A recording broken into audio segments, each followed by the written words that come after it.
Hello, we're back. Chapter 6 is attention.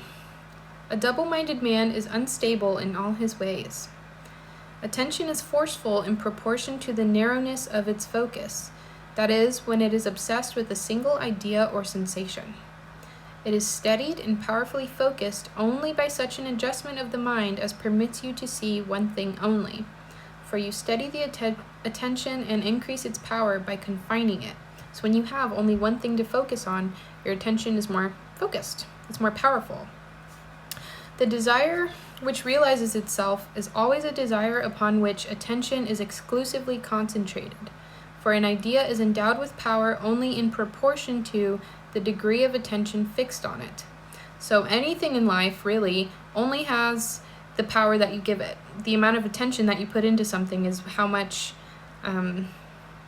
power it's going to have. And your attention is more powerful when you have one thing to focus on at a time. No matter how good you are at multitasking. I've never been good at it, but I don't want to be.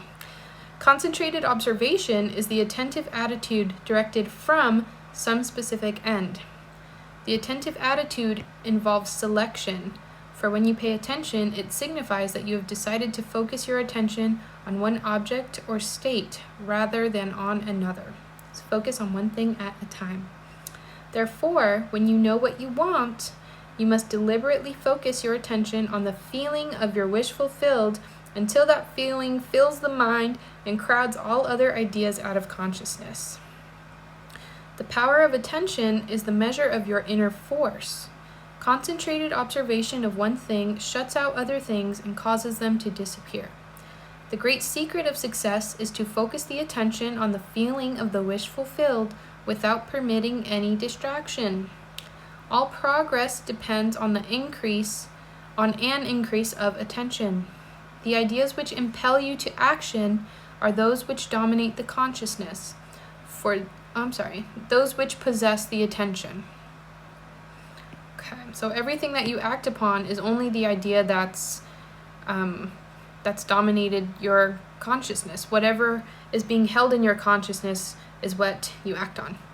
The idea which excludes all others from the field of attention discharges in action. Yeah, so the most prominent thought is what you're going to act on in everything that you do. If you get up to get a drink of water, you have a million thoughts going on in your head, but that idea, for whatever reason, was the most prominent, which is why it's important to have a controlled imagination and a steadied attention so that you're not getting all these thoughts at once. You can say what you want your mind to think about, and you can do that thing. This one thing I do, forgetting those things that are behind, I press toward the mark. Leaving all those other thoughts behind, you do the thing that you want to do instead of having a clouded mind or distracted mind and all those things. This means this one thing you can do, forgetting those things that are behind. You can press toward the mark of filling your mind with the feeling of the wish fulfilled. I should really read this before I start talking, because I'm just repeating myself. I'm sorry. To the unenlightened man, this will seem to be all fantasy. Yet all progress comes from those who do not take the accepted view, nor accept the world as it is. You don't have to accept your life as it is. It's a choice. How you look at it is a choice. As was stated heretofore, if you can imagine what you please, and if the forms of your thought are as vivid as the forms of nature, you are by virtue of the power of your imagination master of your fate. You can have or be or do anything you want when you control these things. Your imagination is you yourself, and the world as your imagination sees it is the real world. So let whatever you imagine, when you choose to create the things you imagine, let that be your real world, not what's in front of you. When you set out to master the movements of attention, which must be done if you would successfully alter the course of observed events, it is then you realize how little control you exercise over your imagination and how much it is dominated by sensory impressions and by a drifting on the tides of idle moods.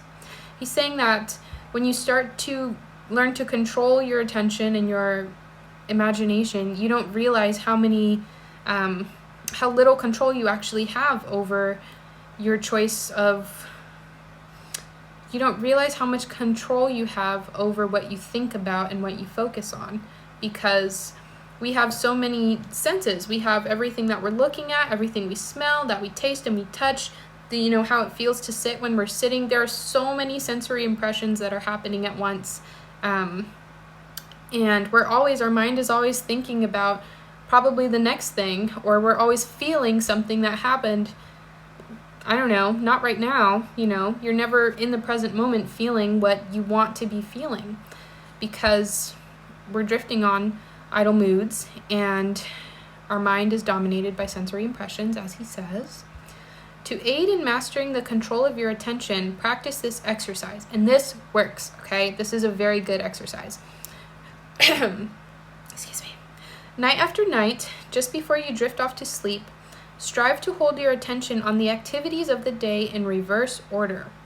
Focus your attention on the last thing you did, that is, getting into bed, and then move it backward in time over the events until you reach the first event of the day, getting out of bed.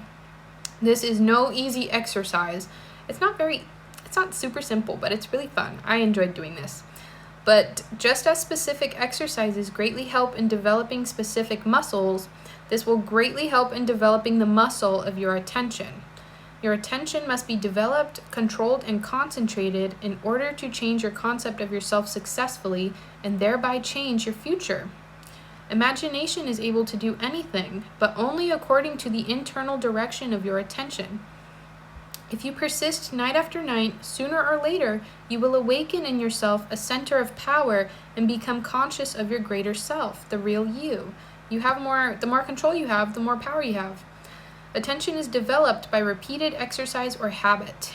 Through habit, an action becomes easier, we know that, and so in course of time gives rise to a facility or faculty, which can then be put to higher uses. When you gain control of the internal direction of your attention, you will no longer stand in shallow water, but will launch out into the deep of life. When you're no longer responding to the things that happen to you, and you start to control what you think about and what you feel in every moment, you launch out into the deep of life. You can live any life you want. You can be anyone and do anything and have anything, like I keep saying over and over. You will walk in the assumption of the wish fulfilled as on a foundation more solid even than earth, because it's your own foundation. You'll be creating it. You'll no longer be, feeling the things that happened to you in the past that created who you are now. You'll be whatever you create for yourself. Same thing with the ideas that come into your head, your images, your imagination. You create all of it. That's why you gain control over your attention and your imagination. That was a good chapter. Next is attitude. We'll do that another day. I hope you enjoyed. I hope this was helpful. I love you. You've got this. And keep working hard. You will get results. And you've just got this. I'll catch you later. Bye.